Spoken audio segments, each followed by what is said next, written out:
We are here in Memphis, Tennessee at Freedom Fest, and I got the one, the only legendary Scott Horton here with me. Scott, how are you doing? I'm doing good, man. How are you? Cool. I'm doing great. It's awesome to have you here talk in person. So, I know you're still working on your book, and Libertarian Institute has a booth here and stuff. What's been the reception so far as you guys have been here, people coming up and talking with you?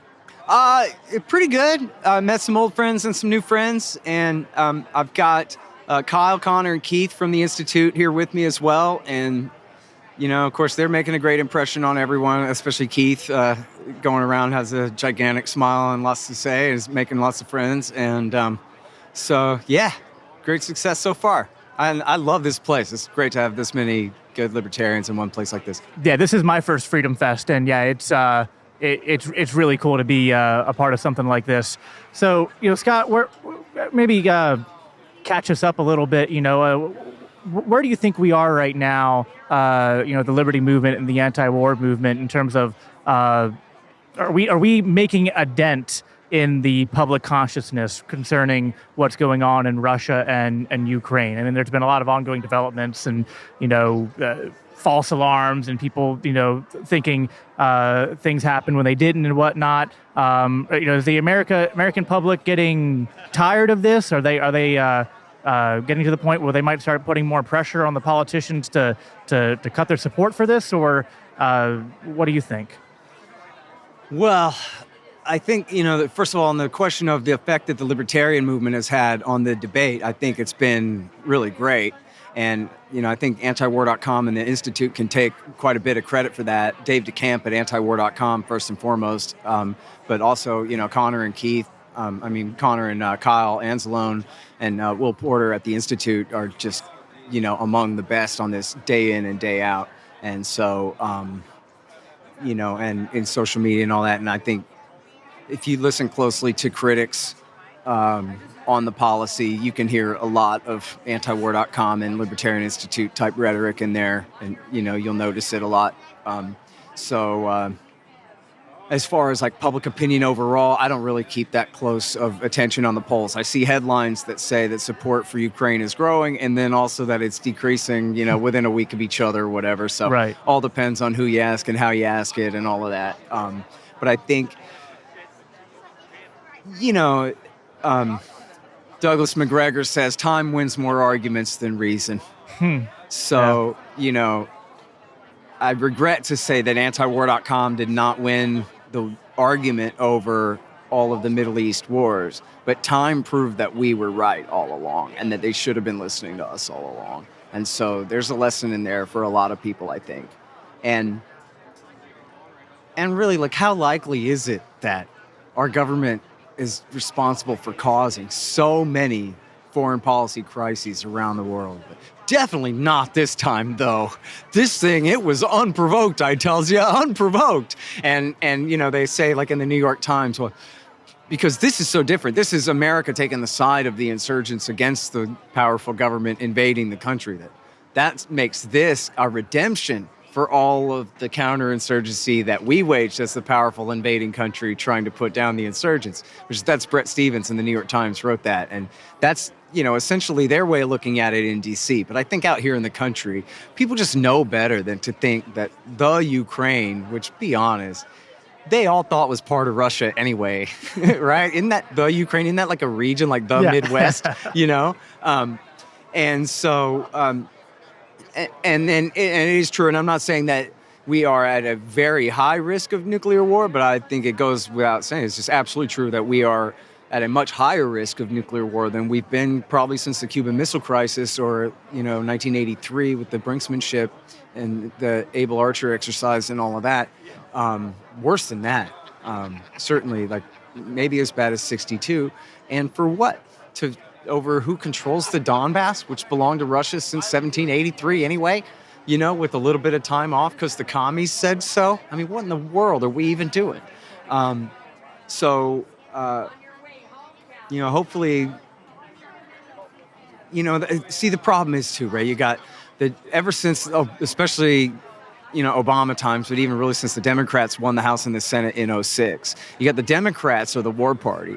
The Republicans love war so much. So you have dissonance on both sides, where there's like a little bit of left-wing hippie type, old anti-Vietnam and anti-Iraq War II sentiment left on the left, but it's overwhelmed by Obama and Hillaryite war support, right? And then on the right, you still have that whole, if not W. Bush and John McCain, remake the world for democracy and all of that, it's at least based on like, well, we're all big, tough guys, and we got to kick ass and beat up bad guys and fight the enemies and stick up for righteousness. And we're Superman and they're Lex Luthor and all that kind of spirit on the right. So you have a lot of like Matt Gaetz and kind of America First anti-war sentiment on the right, but Mitch McConnell's still driving the car in the Senate. And, he put out a thing yesterday about how, or was it the day before, about how he approves of Joe Biden's decision to send cluster bombs to Ukraine. And good for him. Finally, he's doing the right thing and giving enough support to Ukraine, is the official position of the Republican Party.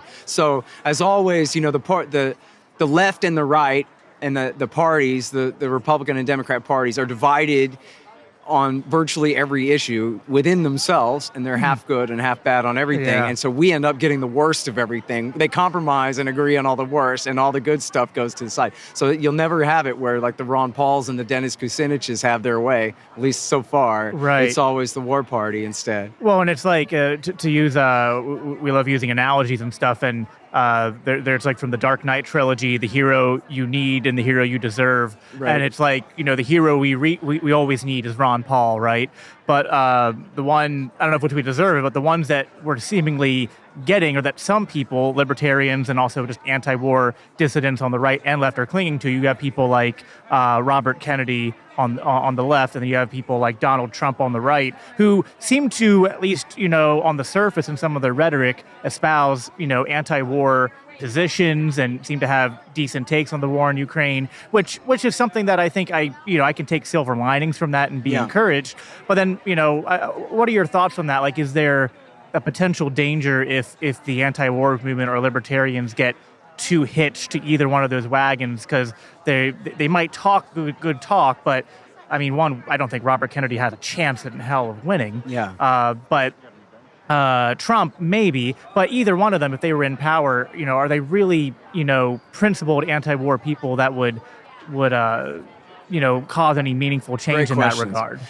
Yeah. Okay. Well, first of all, I think I'll differ with you on whether Kennedy has a chance at all, although I admit it's an outside chance. But I think it is relevant that the president could drop dead at any moment, and that his vice president is unanimously agreed in the entire global consensus to be not up to replacing him. Right. And then the best alternative they got is Gavin Newsom out in California, who is the guy who so many people fled his state during his reign that they lost a congressman because of his totalitarian lockdown. So and I know that the Democratic Party is especially rigged with all their super delegates and all of their things, but there are 330 million people in this country. We say this about Ron Paul. Well, Ron Paul can never really win. They'll stop him. And we know that in 2012. They did cheat him. There's a book about him. Sorry, I can never remember the authors and the name of the book. It's a little thin, light blue book, if you're looking on Amazon,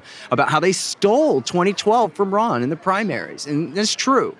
So it was true to say he can never win. They'll do whatever it takes to stop him, right? But it's also true that that's not true. And that if the American people in, let's say, another 10 or 20 or 30 million people insisted on Ron Paul being the president, he'd have been the president. There'd have been nothing that they could do about it. There are enough of us. So there is, as we saw with Trump, and the way it was supposed to work, it was supposed to be Hillary versus Jeb.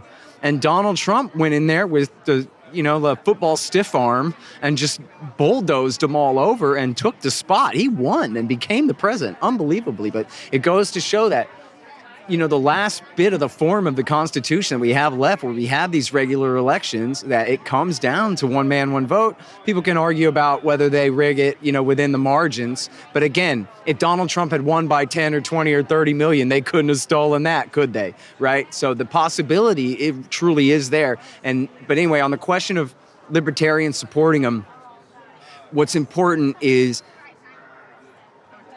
all the different levels of analysis and the way that you measure it, right? So the question is not whether Robert Kennedy or Donald Trump are libertarians. or whether they would check off nearly enough of our boxes for us to be like their loyal supporters. But is there a qualitative difference between Robert Kennedy Jr. and Gavin Newsom on everything? Yes. Yeah. For real. And Absolutely. do we want Donald Trump and Robert Kennedy to run against each other, arguing about who's going to end the war in Ukraine sooner, instead of having Marco Rubio and Gavin Newsom argue over who's going to defeat Russia and rub Putin's nose in shit the worst, right? Like, yeah, that matters a lot. And so, libertarians should never, we're not naive, we wouldn't be libertarians. We should never, jump on some bandwagon out of emotion or some kind of thing like that. Obviously, for example, both of these examples are great ones. Trump and Bobby Kennedy both have tremendous flaws. But at the same time, like, Kennedy's good on Russia and China. And Trump at least wants to get along with Russia. Not that he did a very good job of that when he was president the first time, but then again, they kind of did a soft coup and prevented him from having a foreign policy of his own the first time. If he was really, I don't know. I'm not stumping for the guy, honestly. but he's pretty bad on China. But both of them, I think, are opportunities for us as libertarians, as anti-war activists, because they get perhaps more exposure than we do, and the people who are following them, we can come in behind them and be like, yeah, what he said is true. You can read more about this at Libertarian Institute. You can listen to an interview at the Libertarian Christian Institute with, Jacob and Scott Horton talking about this. And what we're measuring here is the American culture. Like, where are we at, right? They're desperate to fly robot assassins around because they know they can't send the infantry anymore. We just won't tolerate it, right? They fight a Ukrainian proxy war down to the last Nazi in the Azov battalion, but they're not going to send the 82nd Airborne in there. They're just not going to do it because we won't let them. That's why not. The American people have the Iraq War syndrome, and we're not taking it. That's different than the Iraq War illness, by the way. Right. So that's a reference to the Vietnam War syndrome, that we hated that. We don't want to do it again, And so they know that. That's the American people that they're struggling with. In fact, I have to run, but I'll leave you with this. There's a Rand Corporation study from 2019 called Extending Russia. It's about how to just body blow them all over and just try to weaken them, try to provoke them into overextension. That's what extending Russia means. Provoke them into overextension to weaken them, like the Afghan policy of the 1980s, that kind of thing. But there's a lot in there. You really should read it. It's fantastic to learn what's in there. But the point is that throughout that study, over and over and over and over, they refer to public opinion in the United States of America, in Germany, in France, and Britain, and they just say, this, we can't do it.